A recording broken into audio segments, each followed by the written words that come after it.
The first time I saw her again, she was wearing pearls, sipping champagne, and laughing like the past never happened. My mother, sitting at the head of a long banquet table, surrounded by people who adored her. She raised her glass toward the guests, and when our eyes met across the room, her face changed just for a second. Then she smiled and said loudly, "Look, even the waitress wants attention." But back when I was still her daughter, not her shame, I thought she loved me. I was 13 when everything I understood about family collapsed. We lived in a modest brick house in Savannah, Georgia. My father, Marco Clark, was a first-generation Italian-American who ran a small home repair business. He smelled of pine sawdust and always came home whistling some old Dean Martin tune. My mother, Helen, worked part-time at the library and spent her afternoons combing my hair and asking about my homework. Back then, life was slow and safe, until the day he didn't come home. It was a Tuesday. I remember the sunlight looked too bright, like it didn't know what had happened. My father had fallen from scaffolding at a site and died instantly.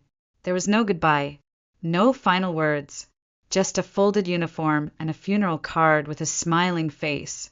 I was too young to understand what kind of hole that would tear through my world. My mother unraveled within weeks. She'd sit by the window in her nightgown for hours, just staring at the garden. I stopped asking her what was for dinner. I started washing my own clothes. Sometimes she'd cry. Other times she didn't speak at all. 6 months later, I came home from school to find her humming in the kitchen, lipstick on, apron dusted with flour. She was making lemon pie, my father's favorite. I almost cried from the nostalgia. But then she said, "Nina, honey, we're having guests. Ife aim at Shimwin. His name is Dennis. He's coming over tonight." Just like that, Dennis Caldwell showed up with 2 white teeth and a daughter named Kayla. She was 6, blonde, talkative, and immediately adored by my mother. "He brings light into the house," Mom told me that night, as she dabbed perfume behind her ears. "And Kayla needs a stable home. She lost her mother, you know." "But I lost my father," I said. She didn't answer. 2 weeks later, they moved in. It wasn't gradual. Dennis brought boxes. Kayla ran through the halls like she owned them. My room was suddenly too big for one child, and I was moved to the attic guest space. When I came home from school the next day, all my books had been boxed. My desk was gone. "We're redesigning," my mom said casually, flipping through curtain catalogs. What hurt wasn't the change.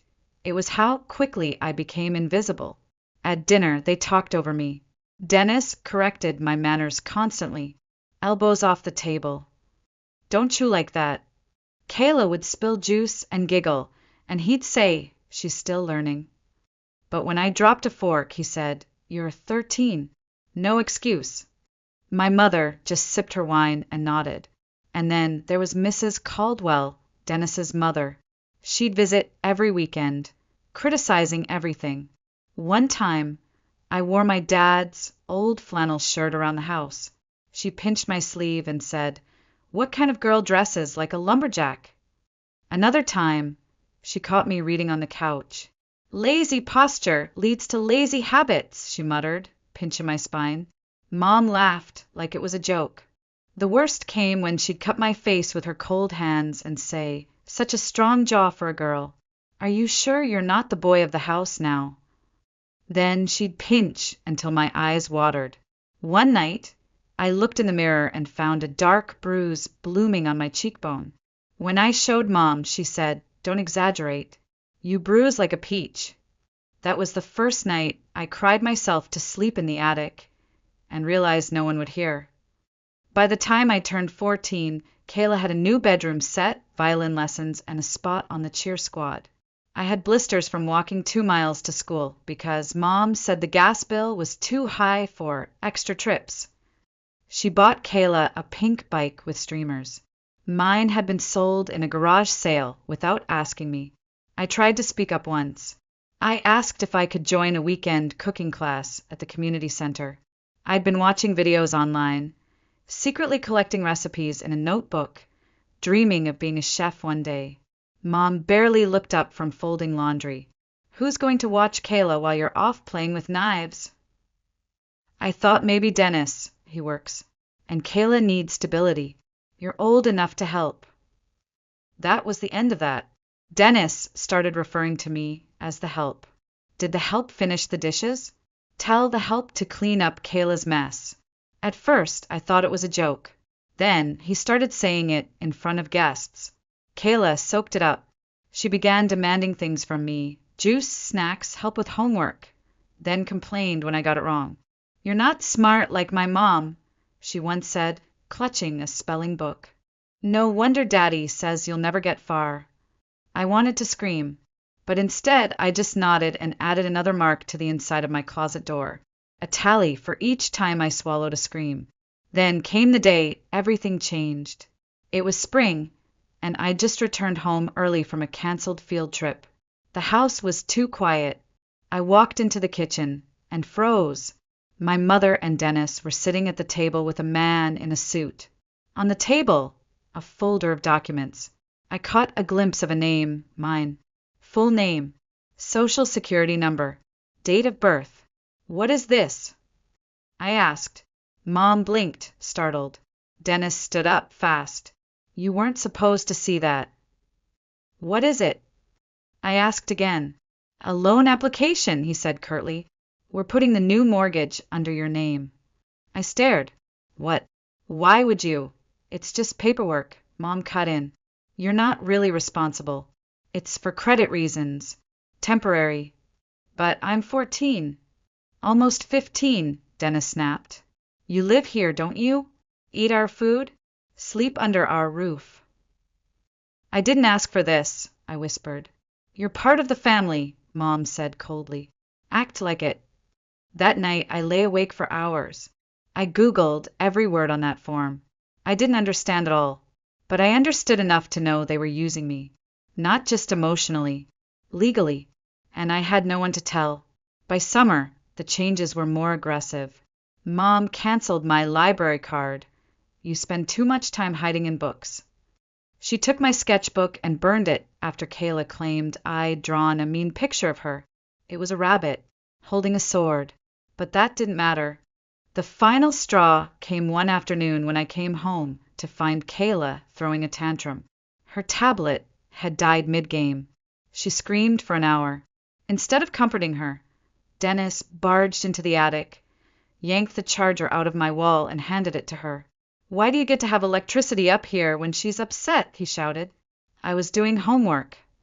Doesn't matter. You're selfish. That night I called Camila. Camila Ruiz was the only person who still spoke to me like I mattered. We'd met in sophomore year during a group project. She had a quick laugh, curly hair, and a calmness I envied. Her aunt, Teresa, owned a little Italian place downtown. Camila said they were always busy, always tired, but always together. I can't do it anymore, I said into the phone. There was a pause. Then she said, come over. Stay as long as you need. I packed in silence, a backpack, my notebooks, and the only photo I had left of my dad. As I closed the attic door behind me, I heard laughter downstairs. Kayla's, Mom's, Dennis's. None of them noticed I was gone. Camila lived above the restaurant in a small apartment that smelled like cinnamon and basil. Her Aunt Teresa didn't ask me questions the night I arrived. She just looked me in the eyes, handed me a warm plate of gnocchi, and said, You can sleep on the couch tonight. Tomorrow we'll talk work. It was the first time in months someone fed me, without a sigh. Rosetta's table wasn't fancy. It had checkered tablecloths, dim lighting, and a chalkboard menu that changed daily. But it pulsed with life, clattering pans, clinking wine glasses, bursts of laughter and music floating from the kitchen. Teresa ran it like a ship captain. Firm voice, sharp eyes, but a heart that beat for food and people. You want to stay here? She asked me the next morning, over coffee. I nodded. Then you'll work. We don't do pity. We do pasta. That was my first lesson in dignity. I started washing dishes, then bussing tables. I burned my hand on a pan, spilled wine on a customer, cried in the walk-in fridge more than once. But every night, I went to bed with aching feet and a full heart. Teresa didn't coddle me, but she saw me. Camila helped me enroll in night classes, so I wouldn't lose school credit. During the day, I memorized sauce ratios and wine pairings. At night, I studied macroeconomics and statistics. I kept a calendar on the wall with stickers: green for work shifts, blue for exams, gold stars for tips over $100. 2 months in, Teresa handed me a key to the studio above the restaurant. "It's small," she warned. "No oven, no AC, but it's yours." I cried. She hugged me, then pretended not to notice. I bought a second-hand mattress, a tiny fridge, a plant named Basil, and called it home. There was no Dennis pounding on the door, no Kayla stealing my things, no cold eyes from my mother, just me, my books, and the soft hum of life downstairs.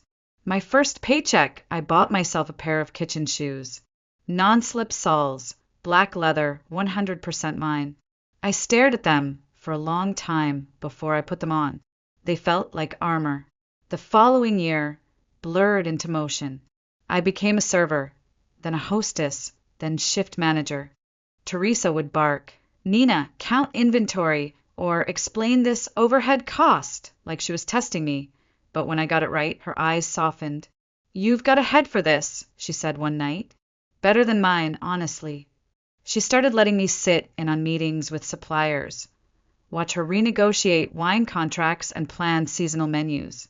She taught me how to read people. Watch how they hold the fork. If it's tight, they're nervous. If it's loose, they're open to dessert. I soaked it all in. At 19, I was running Friday night service. At 20, I was helping onboard new hires. At 21, I was officially listed as assistant manager. Meanwhile, I stayed invisible to my mother. Every now and then, I'd hear updates from mutual contacts in Savannah. Kayla had won some academic award. Dennis had gotten promoted. My mother had joined a wine club. Not once did they call. Not once did they ask if I was safe. I stopped waiting. Instead, I built. Camila and I became partners in every sense: business, friendship, even family. We stayed up late designing new concepts, tweaking recipes, and dreaming about expansion. By the time I graduated college with a degree in business management, Teresa pulled me aside with tears in her eyes. "I'm retiring," she said. "This place, it should be yours." We took over Rosetta's table together. Then we opened another location across town. Then a third in the arts district. We hired staff with stories like mine, kids who'd been told they were too much or not enough. We paid well. We listened. We cared. I never spoke of my past. I didn't need to. Every plate of food I sent out was a declaration. I'm not who you said I was. I never was. By 25, I had my name on the lease of 3 thriving restaurants. I wasn't rich, not yet, but I was stable. I paid off all the hidden debt Dennis had racked up under my name, quietly cleaning up the financial mess they left behind without ever telling a soul. It took me almost 4 years to fix my credit score. For years of missed promotions, rejected loan applications, and awkward explanations to banks who looked at me like I was reckless. I wasn't. I was just a daughter they used like a name on a form. But I survived. No, I built. Camila and I had carved out something sacred. Rosetta's table was no longer just a restaurant. It was a place where forgotten people came to feel seen. Elderly women who dined alone but left smiling. Teenagers working their first job who were told they mattered. We hung photos of our staff on the walls. We ran pay-it-forward meal programs for families in need. And most nights I stayed late to wipe down counters, not because I had to, but because I could. Freedom tasted better than any dish on the menu. Then came the reservation. Camila was at her desk reviewing the catering contracts for a corporate gala when she paused, furrowing her brow. Big party Saturday night. 50 guests. Booked under Caldwell engagement. My stomach clenched. Caldwell. I hadn't heard the name spoken out loud in years. I didn't ask questions. I just said, I'll cover the floor that night. Camila looked at me. You sure? I nodded. Let's treat them like any other guest. But I knew. Deep down I knew. Saturday came. The restaurant glowed under warm lights. Wine chilled to the perfect temperature. The tables were dressed in ivory linens, tall candles flickering in glass holders.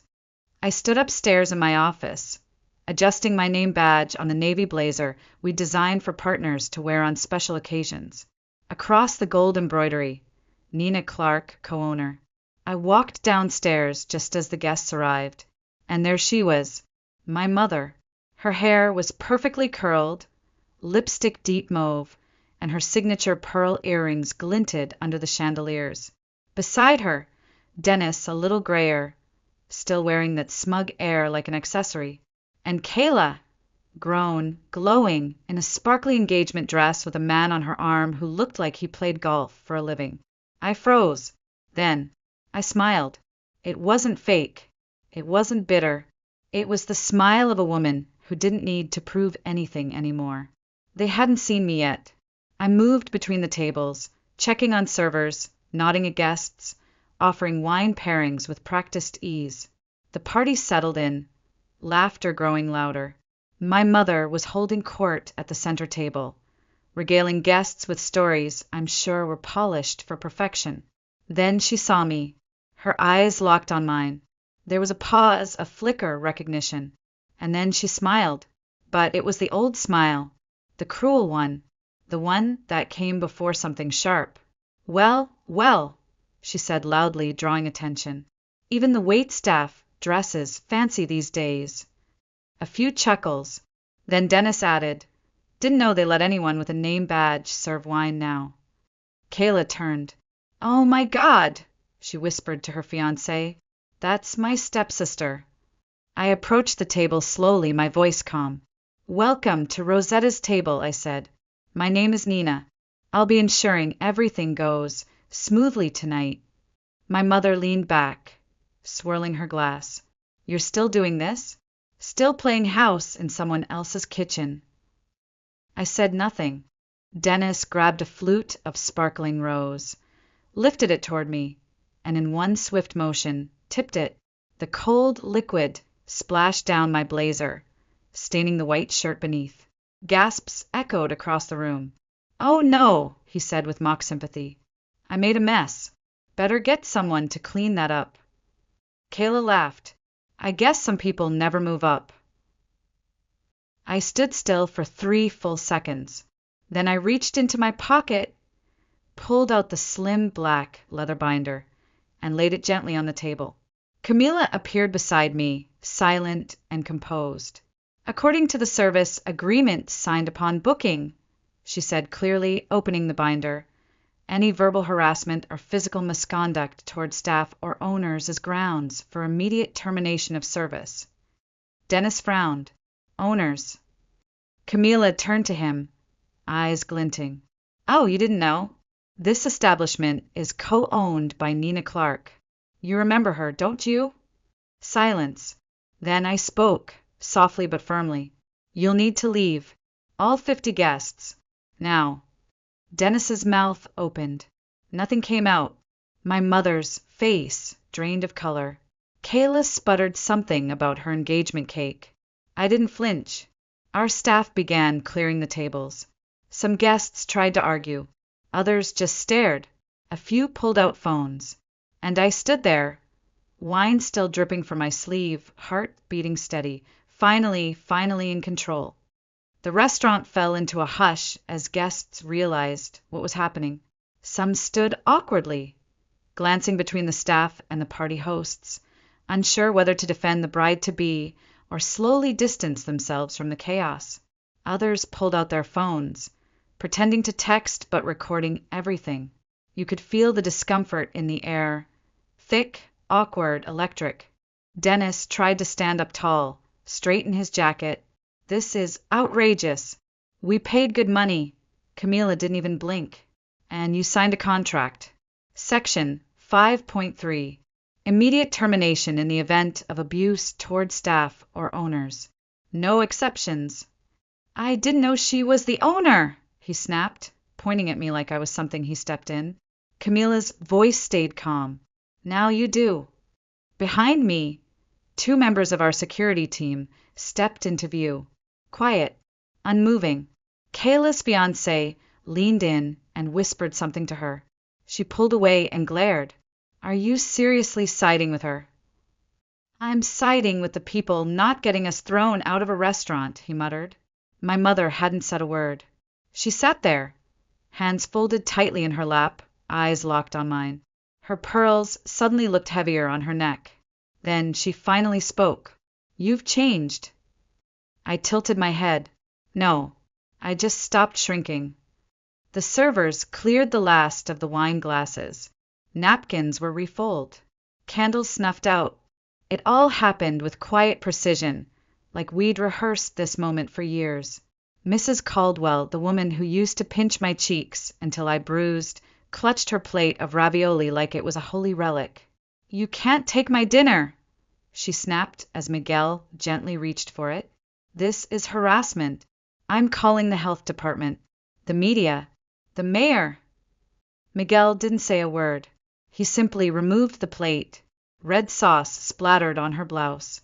She shrieked like a banshee, flailing her arms as if someone had set her on fire. People started whispering. Phones pointed at her like she was the star of a bad reality show. Dennis turned beet red, fists clenched. You think you're better than us now, he growled, stepping toward me. That's when our security moved. One stepped between us, voice firm. Back away, sir. Another added, Savannah PD is already on the way. You'll want to be calm when they arrive. He froze mid-step. Rage clouded his eyes, but something else flickered behind them, fear. Mom. Kayla cried, do something. But Helen Clark just sat there, mascara streaking down her cheeks, looking older than I remembered. She tried to speak, but no words came. For once, she had nothing to say. The next 30 minutes unfolded like a slow-motion unraveling. The police arrived. Statements were taken. Phones played back recordings. Guests slipped out in clusters, murmuring to each other. Dennis was cuffed and escorted out. Public intoxication, attempted assault, violation of contract. His voice echoed down the block, still protesting. Kayla sobbed in a corner, her perfect engagement smeared with sauce and scandal.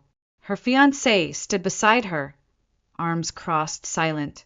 He hadn't said a word in 10 minutes. Mrs. Caldwell was last to leave, covered in pasta, holding her heels in her hands, shrieking something about lawyers and Yelp reviews. And me? I stood at the entrance, blazer soaked in rose, arms crossed, not smiling, not gloating, just watching them go. 11 years ago, I left that family's house with a backpack and $43 in crumpled bills. Now they were leaving mine, escorted out the front door, reputation shattered, pride bleeding on the pavement. Camila came up beside me. You okay? I looked at her. More than okay. We stood there in the doorway of our restaurant, two women who had built everything from nothing. The applause came a few seconds later from the bar, where several regulars had watched everything unfold. It started with one slow clap, then another, then a wave of cheers like a toast to justice. And in that moment, I realized this wasn't revenge. It was liberation. 3 days later, my phone rang with a number I didn't recognize. I let it go to voicemail, then another call, and another. By the fifth one, I picked up, more out of curiosity than concern. Nina. The voice was small, uncertain. It was my mother. Please don't hang up, she rushed. I need to explain. I didn't say anything. It's about Dennis. They're pressing charges. He could lose his job. You have to do something. I hung up. And then the online post started. First, my mother's. A dramatic Facebook post dripping in false remorse and fabricated details. My estranged daughter, who I've tried to love through all her bitterness, ambushed our family at my stepdaughter's engagement. We were humiliated. publicly, over nothing. Then Kayla joined in her Instagram story a carousel of carefully edited photos of the dinner, cropped just before the wine hit me. She added text. Some people just can't stand to see their little sister happy. I didn't respond. Camila texted me that night. We knew this was coming, but we're not letting them twist the truth. And she was right, because what they didn't know was that Rosetta's table had one of the most advanced security systems in the district, installed after a burglary attempt 3 years ago. Teresa insisted on it. HD cameras, motion-sensitive microphones, and auto backups every night. We had everything. The moment Dennis poured the wine, Kayla's laughter, my mother's insult, the plate pulled from Mrs. Caldwell's hands. Every word, every look. I clipped the footage, just the essentials. No edits, no captions, no music, just the truth. Then I posted it, not with rage, not with a caption calling anyone out. Just, here's what actually happened. It exploded. By morning, the video had been shared across Facebook groups, Reddit threads, and food industry forums. Former guests commented things like, I've eaten there for years. This doesn't surprise me. That place runs on respect. As someone who's been disowned, this hit me in the gut. Nina's face when she says, you'll need to leave, chills. And then came the duets, TikToks, voiceovers, people acting out the scene like it was a movie, memes of Mrs. Caldwell clutching her pasta with the text, not my ravioli. Food bloggers called it the pasta scandal. News outlets picked it up. Within 48 hours, it became a national story. Local restaurant owner shuts down abusive family at daughter's engagement party on camera. Even Rosetta's table trended on Yelp. And my family? They couldn't delete fast enough. My mother removed her post, but screenshots were everywhere. Kayla made her account private. Mrs. Caldwell's church suspended her from her volunteer position pending behavior review. Dennis's firm released a vague statement about internal review procedures. And the wedding? Cancelled. The venue didn't want the negative attention. The caterer pulled out. The fiancé? He went silent and then reportedly moved out. The fallout came fast. Sharp. Cold. Just like the silence they used to weaponize against me. And through it all, I didn't say a word. I showed up to work. I cleared tables. I trained new staff. I wiped down menus.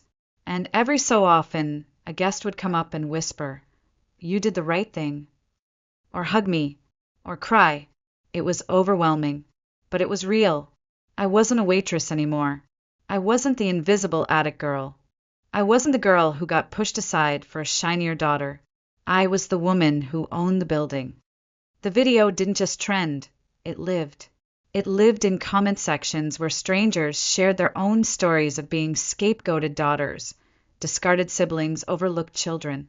It lived in DMs from women twice my age saying, I wish I had stood up to my family when I had the chance. It lived in every, you're an inspiration, from people I'd never met but somehow knew exactly how I felt. Within a week, our reservations tripled. Food bloggers reviewed us with new eyes, calling Rosetta's table a rare place where the food is rich, but the story behind it richer. One influencer called it the revenge restaurant and posted a mock menu with items like karma carbonara and pasta alla payback. We laughed. We leaned in. We printed T-shirts. But behind the humor, the fallout for my family was undeniable. Dennis was demoted, stripped of his team, his privileges, and his corporate credit card. Rumor had it he had to move out of their suburban house and into a rental. Kayla deleted all her social media and went silent. No wedding. No public apology. Just silence. As for my mother, she tried to pivot. She made one final Facebook post. It read, "Sometimes love makes you blind. I only wanted both my daughters to be happy. I never imagined this is how the world would learn our story." The comments were not kind. Gaslighting 101. You ignored your daughter for years. And now you're surprised she succeeded? She didn't make a scene. You did. She just made sure people saw it.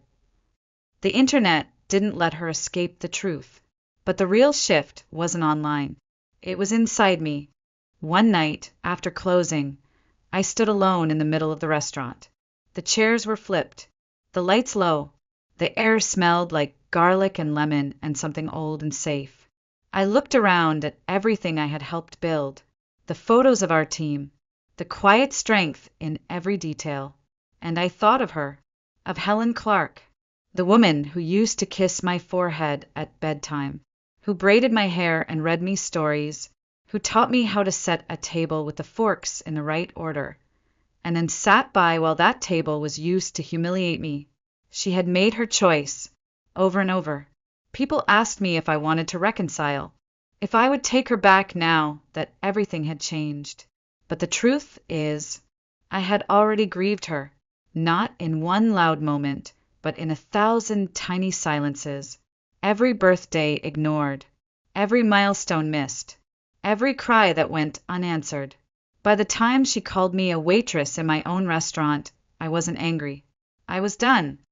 The last time she called, I answered, not because I wanted to hear her voice, but because I needed to close the door myself. "Nina," she said softly, like the past hadn't happened. "I was just thinking about how things ended. About Kayla. About you." Silence. "I didn't know," she continued. "I didn't know it would go so far." I waited. "I'm sorry. I truly am. I didn't realize you were hurting that much." I took a breath. "You didn't want to know." She fell quiet. "I was a child," I said, "and I begged for your attention. I screamed for your protection. And all you gave me were closed doors and cold shoulders. Nina, please, can't we fix this?" I looked out the window. The city lights flickered, soft and golden, reflecting in the wine glasses we'd just washed. "No," I said, not with anger, but with certainty, "because I'm not broken anymore." She didn't hang up. She didn't cry. She just went quiet, and I ended the call. I haven't heard from her since. The video stayed pinned to our page, not for publicity, not to hurt anyone, but as a marker, a reminder that sometimes the happy ending isn't reunion. It's release. It's choosing not to go back into a house where you were only ever a shadow. It's building a table so long and wide that people like you, forgotten, discarded, underestimated, always have a seat. Today, Rosetta's table is more than a restaurant. It's where the girl who once cried herself to sleep in an attic apartment now signs paychecks, trains leaders, and makes space for others to rise. It's where we serve forgiveness in small bites, but reserve the whole feast for those who earn it. Some families are chosen. Some bridges are meant to burn. And sometimes your peace is worth more than their apology.